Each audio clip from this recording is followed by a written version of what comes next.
రేవంత్ రెడ్డి సర్కార్ పరిపాలన తీరును 20 నెలల పాలన ఎట్లా నిజానికి చెప్పాలంటే రేవంత్ రెడ్డి సర్కారును బదనాం చేయాలని కాదు, కాంగ్రెస్ బదనాం చేయాలని కాదు.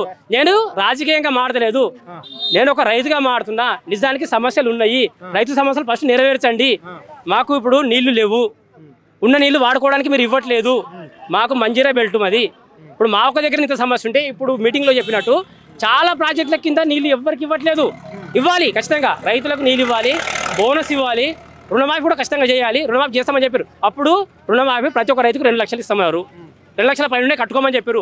మేము కట్టుకున్నాం, అయినా మాకు 2 లక్షల రుణమాఫీ కాలేదు. అంటే ఇక్కడ రైతుల ప్రభుత్వం మీద ఇందిరమ్మ రాజ్యంలో రైతులకు నేను సరే మీరు ఇందిరమ్మ రాజ్యం నువ్వు తప్పుపడతలేదు, నేను కాంగ్రెస్ తప్పుపడతలేదు. ఇందిరమ్మ రాజ్యం రాజ్యమే, వాళ్ళు చేయలేరు అని అంటలేదు, నేను వీళ్ళు చేసిన అనట్లేదు.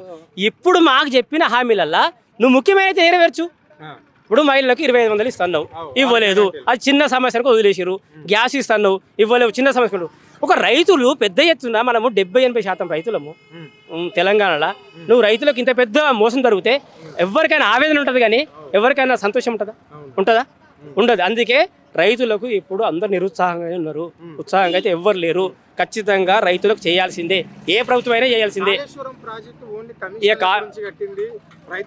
తీసుకుంటే ఈరోజు పొద్దు మిగుతుంది.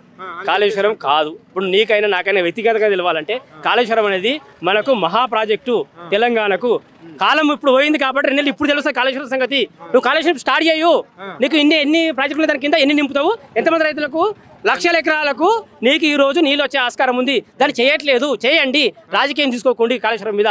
సరే జరిగితే జరగవచ్చు, కొంచెం ఎక్కడో కొంచెం జరిగింది, ఏదో పిల్లర్ కుంగిందని మనం కూడా చూసినాం, టీవీలలో లైవ్ కూడా చూసినాం. కానీ నువ్వు 100లో 1% పట్టుకోకుండా 99% అనేది పాజిటివ్ చూపించండి. నెగిటివ్గా ఎందుకు పోతున్నారు? ఖచ్చితంగా ప్రాజెక్టు మాత్రం తప్పు కాదు, కట్టవలసిందే, తెలంగాణకు ఉండవలసిందే. అంటే మీకు ఏ ప్రాజెక్ట్ నుంచి నీళ్ళు రావాల్సి ఉండే?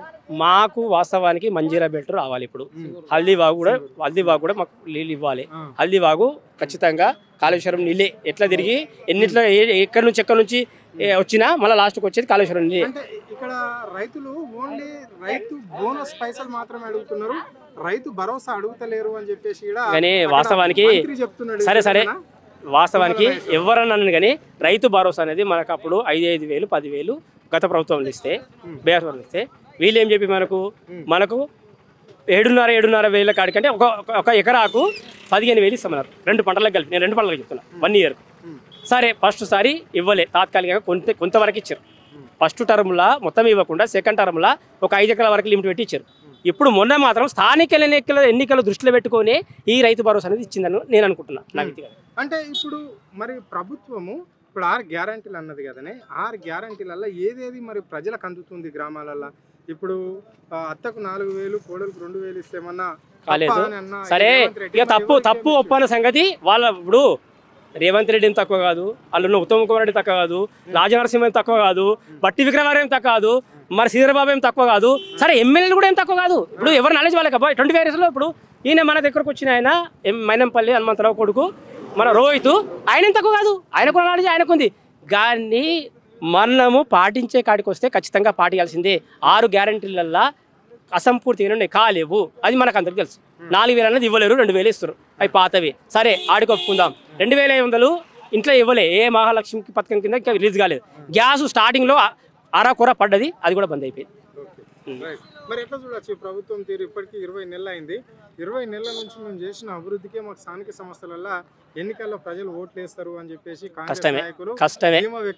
కష్టమే చేయొచ్చు. ఇప్పుడు రాజకీయంగా వాళ్ళు ఎన్ని చేసుకోవచ్చు, కానీ ఇప్పుడున్న పరిస్థితుల్లో స్థానికుల ఒక రైతుగా కానీ వేరే ఇప్పుడు ఏ రంగాలైనా కరెక్ట్ జరగలేదు కదా. ఇప్పుడు ఒక రంగంలో జరిగింది. ఇప్పుడు ఐటీ తీసుకుంటే ఇప్పుడు శ్రీధరబాబు గారు ఉన్నారు, ఐటీ కూడా ఎంత ఇప్పుడు మన పిల్లలు కూడా పోయి ఆడ ఉద్యోగాలు చేస్తున్నారు. ఎంత తిప్పలు పడుతున్నారో మనకు కూడా తెలుస్తుంది. ఐటీ కూడా అసలు ఏం జరుగుతుందో తెలియదు, కానీ ఐటీ కూడా కొంచెం డౌనే ఉంది ఇప్పుడు ఉన్న పరిస్థితిలో. చదువుకున్నంత మనం ఆశించినంత అయితే లేదు.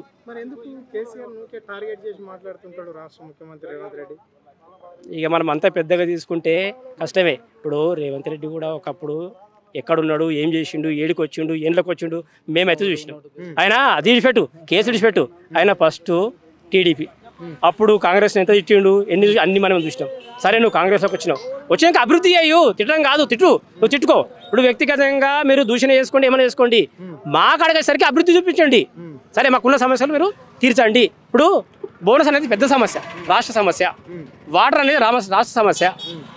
ఇవన్నీ మీరు తీర్చండి. ఏదో చిన్న ఇప్పుడు గ్యాస్ ఉంది, మేము దాన్ని పట్టించుకోవట్లేదు. 500 పడితే పోతాయి, అది ఎవడు పట్టించుకోడు. బోనస్ పెద్దది రైతుకు. ఒక క్వింటాల్ అంటే మాకు 25 క్వింటాలు పడతాయి, 12,500. ఒక 5 ఎకరాలు ఉన్న రైతుకు 60,000 రూపాయలు ఒక పంటకు వస్తాయి. వాడు బతకగలుగుతాడు, కనీసం స్కూల్ ఫీజు కట్టగలుగుతాడు. ఎన్నో సమస్యలు ఉంటాయి. ఇప్పుడు రైతుల్లాగానే లేరు. పిల్లలను చదివించుకోవాలి, పెద్దగా ముందుకు తీసుకుపోవాలి, అభివృద్ధి కావాలని చెప్పి ఎవరికైనా ఆశ ఉంటుంది. ఆశలన్నీ ఇప్పుడు కష్టకాలంకి వచ్చినాయి.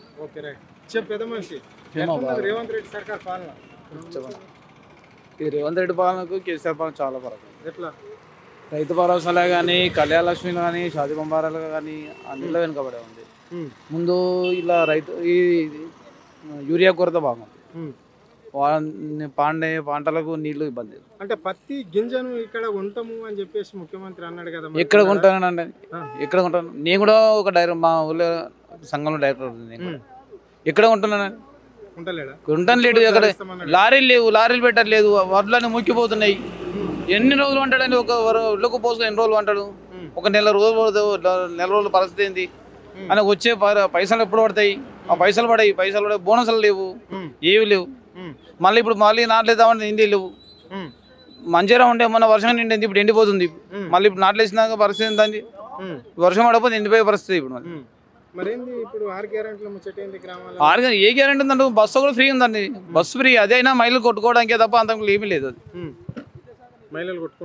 మరి అందరూ మహిళలు ఎక్కిన తర్వాత వాళ్ళు జుట్లు పట్టుకొని పీకులాడడం తప్ప మగవాళ్ళని ఎక్కి డబ్బులు ఎక్కి కూర్చోద్దామంటే ప్లేస్ లేదు. అది ఉట్టి మాట అండి. రైతు అనేటివాడు, మనిషి అనేటివాడు వాడు మాత్రం కాంగ్రెస్ ఓటాడు, మాత్రం నమ్మకం ఓటు వాడుతున్నాడు. అయ్యాడు ఏ రంగంలో చూసినా వాడు మినిస్టర్ కానీ, ఉద్యోగస్తులు కానీ, రైతు కానీ, కార్మికుడు కానీ, వ్యవసాయకులు కానీ ఎక్కడ అవన్నీ ఎప్పుడు బీఆర్ఎస్ ప్రభుత్వంలో ప్రవేశపెట్టిన ఉద్యోగాలు అవే ఇప్పుడు ఇస్తున్నారు. అవి వీళ్ళు ప్రవేశపెట్టినాయి కాదు, ముందు వాళ్ళు ప్రవేశపెట్టినాయి ఇప్పుడు ఇస్తారు. వీళ్ళ పేరు చెప్పుకొని వీళ్ళు ఇస్తారు తప్ప వాళ్ళు ప్రవేశపెట్టినాయి. వీళ్ళు సొంత చేసిన ఉద్యోగాలు మాత్రం కావు అవి. నా పేరు చిల్క నాగరాజు, సూరారం మిక్స్ సర్పంచ్. ఏదైతే మనిషికి ఎలక్షన్ల ముందు మేనిఫెస్టో 2 లక్షల రుణమాఫీ పెట్టిండో, ఎలక్షన్ల ముందు మనిషికి 2 లక్షలని, గెలిచి గద్దెనెక్కినాక ఆ రేషన్ కార్డుకు 2 లక్షలని తీవ్రంగా చాలా భారాన మొత్తంలో 75% మందికి అన్యాయం జరుగుతుంది. ఎందుకంటే ఒక కుటుంబంలో నేనున్నా, నా భార్య ఉంది, నా కొడుకున్నాను, ముగ్గురం ఉన్నాం కాబట్టి మా ముగ్గురికి మనిషికి 80,000 తీసుకున్నారు, 2,40,000 అవుతున్నాయి. కాబట్టి మీకు 2,40,000 అయింది, మీకు ఎలిజిబుల్ గారు, మీకు రుణమాఫీ రాదని అట్లా ప్రతి కుటుంబానికి అన్యాయం జరిగింది. 70% ఈ విధంగా ₹1,00,000 అన్నాడు అందరికీ, 2 లక్షల రూపాయలు అందరికని. ఇప్పుడు కుటుంబానికి 2 లక్షలని తీవ్రమైన అన్యాయం చేసింది. కాబట్టి ఈ మాట వాళ్ళు వాపసు తీసుకొని ఆ 2 లక్షల రుణమాఫీ తక్షణమే వేయాలని ఈ సభ ప్రాంగణంలో ఈ ధర్నా కార్యక్రమం నేను డిమాండ్ చేస్తున్నా. అది 100% తప్పు. అలా మాట్లాడేది అది ఇంకైంది. అద్దె ఎకరా పోనీ ఎకరా ఉన్న వాళ్ళకు 50,000, ₹1,00,000, 60,000 ఉన్న వాళ్ళకి అయింది. అది కూడా అందరికి కాలే. వాళ్ళకు కూడా ఏదో ఒక కారణం చూపితే సగం మందికి అయిపోయింది. కింద మీద పేరు తప్పందానో లేకపోతే వాళ్ళకు రకరకాల ఇబ్బందులతో బ్యాంకర్స్ వాళ్ళంతా కుమ్మకాయ కథ పట్టిస్తున్నారు. కానీ 2 లక్షలు అన్నప్పుడు మనిషికి 2 లక్షలు చేయాలి. కారెట్కి 2 లక్షలు అనేది ఎందుకు వచ్చింది మాట? ముందు కారెట్కి 2 లక్షలు అని ఉంటే అన్నాడు. మేమే కారెట్లకి మా కొడుకునే మా కారెట్లకి ఎందుకు చేసుకుందాము? మేము ఇతరాల మొగలే ముందు, లేకపోతే నా పెళ్ళంకి ఒక కారెట్ చేద్దాము, నాకు ఒక కారెట్ చేసుకుందాము. ఒక కారెట్కి 2 లక్షలు అంటే మాకు కారెట్కి 2 లక్షలు అని ముగ్గురికి కలిసి మాకు మనిషికి 80 చొప్పున 240 ఉంది కదా. మాకు 240 ఉండి మాకు ఎలిజిబుల్ అవుతలేం కదా. నువ్వు అనేది తప్పు కదా. నువ్వు అన్నది ఆ మాట వెనుక తీసుకొని ఈరోజు ధర్నాపరంగా రైతుకు 2 లక్షల రుణమాఫీ తక్షణమే వేయాలి. ఇప్పటికైనా ప్రభుత్వం ఆలోచించి 2 లక్షల రుణమాఫీ చేయాలన్న డిమాండ్. అంటే ఇప్పుడు ఆర్గ్యారెంట్ల ముచ్చట ఏంటి మరి? ఈ ఆర్గ్యారెంట్లో మీకు తెలియదా మిత్రులారా, మీడియా మిత్రులకు? మీకే మాకంటే ఎక్కువ తెలుసు. ఇక్కడ ఒక బస్సు తప్ప ఇంకేమైనా జరుగుతుందా? ఇక మేము దానికి ఒర్రి మా పెద్దలు, మా నాయకులు, మా హరీష్ రావు సారు, మా నిరంజన్ రెడ్డి సారు, మా పద్మాదేందర్ రెడ్డి అక్క, మా సునీత లక్ష్మణ్ రెడ్డి అక్క అందరూ ఒరుతున్నారు. ఇక మేము కూడా రా వాళ్ళ గురించి. ఇక గంతే ఆరు గ్యారెంటీల సంగతి మేము చెప్పాలి ఎక్కువ. చెప్పాలి. నీ పేరేం పేరు? శ్రీనివాస్. ఏంది మరి నీకు పెన్షన్ వస్తుందా? 4 సంవత్సరాలు అయినా 22 ఆగస్ట్ 30 కల్లా వచ్చింది సదరం సర్టిఫికేట్. అప్పటికించి పెన్షన్ లేదు, ఏం లేదు. కలెక్టరేట్ తిప్పి చెప్పులు అరిగిపోయినాయి, కానీ పెన్షన్ మాత్రం వస్తలేదు. ఒక 20-30 దరఖాస్తులు ఉండొచ్చు కలెక్టరేట్ దగ్గర, లోపల డిఆర్డిఓ దగ్గర, డిఓ దగ్గర 30-40 ప్రజావాణిల పేపర్లు ఇచ్చినాం. హైదరాబాద్ ఈడ మండే రోజు ఇస్తారు కదా. 30-40 దరఖాస్తులు ఇచ్చినాం కానీ దానికి ఏం ప్రయోజనం లేదు. జీవనోపాధి ఎట్లా? ఏం లేదు, ఎట్లా ఇంటికనే ఎవరు పెట్టాలి నీకు? ఒక ఎకరం భూమి ఉన్నది, దాన్ని సాగు చేసుకుంటే మరి ఎక్కడ భూమికి రైతు భరోసా పైసలు పడ్డాయా? పడుతున్నాయి, పడ్డాయి. అది రుణమాఫీ అయిందా? రుణమాఫీ కాలేదు. ఏం పంట వేస్తావు? కూరగాయలు, కొంచెం వరి. గిట్టుబాటు ధర ఇస్తాము అని చెప్పింది గవర్నమెంట్, ఇస్తుందా? ఏమి ఇస్తలేదు, దానికి ఏం గిట్టుబాటు ఇస్తలేదు, బోనస్ ఇస్తలేదు, ఏమి ఇస్తలేదు. ఇప్పుడు యాసంగి బోనస్ రాలేదు ఇంకా. మరి ఎట్లా చూడాలి ప్రభుత్వ వైఖరి, ప్రభుత్వం రైతులకు ఇచ్చిన మాటలు? దానికైతే ఇది కరెక్ట్ కాదు, ఇది ప్రభుత్వం ఇదైతే మంచిగా లేదు. సర్పంచ్ ఎలక్షన్లు వస్తున్నాయి కదా, మరి ఎట్లా చూస్తావు? దానికి ఖచ్చితంగా స్థానిక ఎన్నికల్లో మాత్రం ఖచ్చితంగా బుద్ధి చెప్తాం.